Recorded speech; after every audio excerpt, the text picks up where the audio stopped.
You saw the video I did last time where I tried to do a sugar roll, and that didn't work out.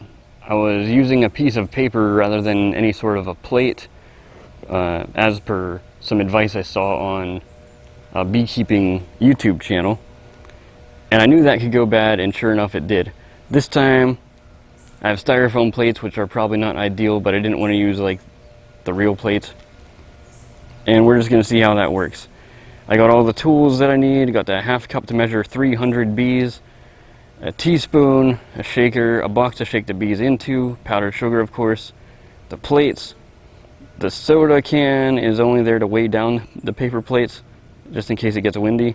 And of course we have a little spray bottle. If you remember last time I used a hose and tried to use it gently and that still did not work. So let's get into the hive, and I'll try to make this video as brief as possible.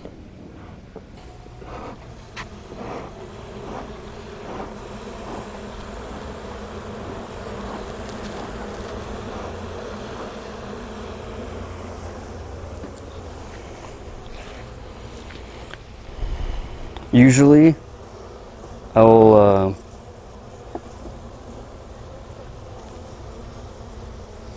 remove the beetle traps and replace them.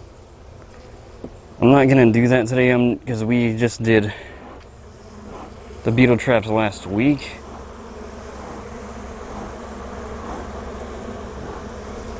And today the only thing I want to do is try to do this sugar shake for the bees. So here I am. Because I'm working by myself, I'm just gonna get that frame holder there.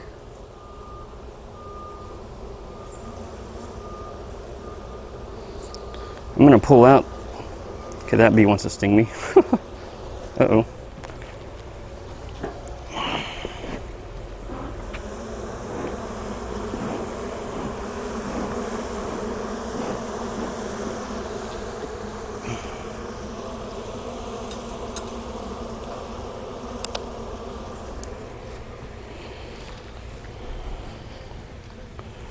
There's only one beetle in this trap. I noticed last time that more of the beetles were on the opposite side of the hive.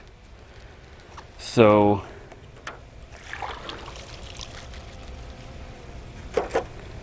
might be the case that the queen is not laying as much brood on this side of the hive. And so the beetles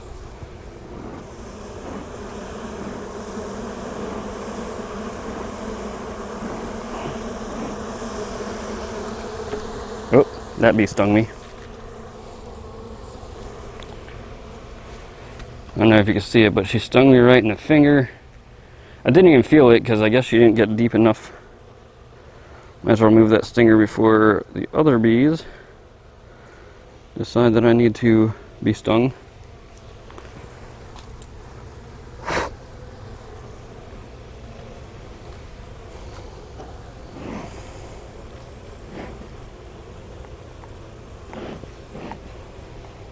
Anyway.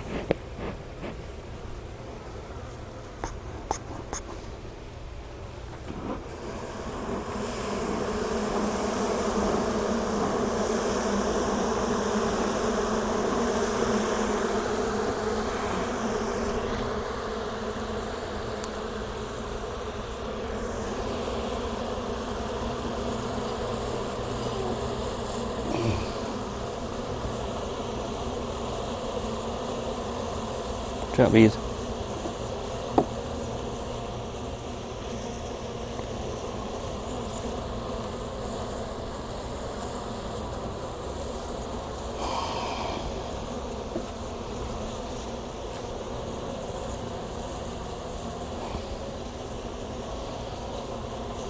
Ah, God.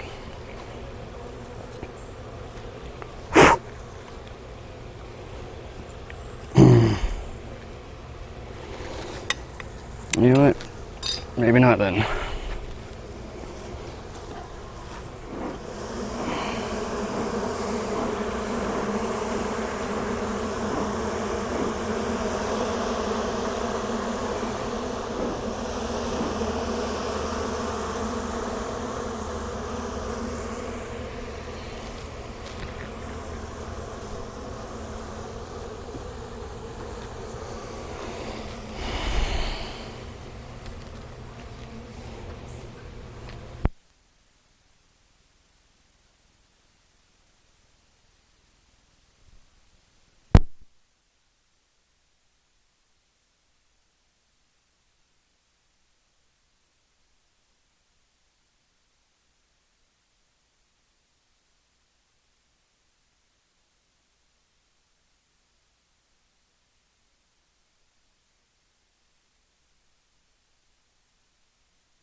Alright, so I got stung pretty quickly when I was trying to get to the hive, and so that's probably a sign that something's coming up, like bad weather, for example. And if you look up in the sky, it's getting cloudy, starting to get windy, so that could be a downdraft, which might mean we're getting a downpour here shortly. And on the beekeeping forums, when I asked about why my bees are more aggressive than normal, a lot of times they'll say it's the weather, and that they think that bees could even predict when there's going to be a undesirable weather event, such as a storm. I'm willing to believe it, and it sure seems to be the case, because they weren't very nice to me. I got stung pretty quickly, and I just knew I didn't want to get deeper into the hive, because that's probably just going to get more stings, and all I'm trying to do is a sugar roll, so I don't think shaking off angry bees is a good idea. It could be something that we could do a whole nother day. But one thing I did notice whenever I started to get into the hive is immediately the hive was absolutely covered on top with carpenter ants. And if I lift up this lid here, oh, they're still all over the place. You can see they're very propolised there. So the bees are really going through some effort to try to stop these carpenter ants. And like I was just showing you, a lot of these plants are hanging over the hive. They're touching it a little bit, but if it rains or something, some of these leaves can tilt down and touch the hive, so that's an easy access for the ants to get in. And what I'm going to do is just take some pruning shears here and just try to get rid of whatever is getting close to the hive, so that's just one less bridge the ants have to access the hive. And yeah, we're not getting really into the hive today, but this is something to think about if you're new at beekeeping and have some pest problems, is pay attention to what is touching the hive, because if things grow and touch the hive, that's an easy way for pests to invade the hive. Alright, so there we go. We have a nice clear gap between the hive and the little branches that were sticking out there. The only other thing to consider is, grass, because that can grow up and touch the bricks and let bugs in. But that gets taken care of pretty regularly, so that's not going to be a problem very long.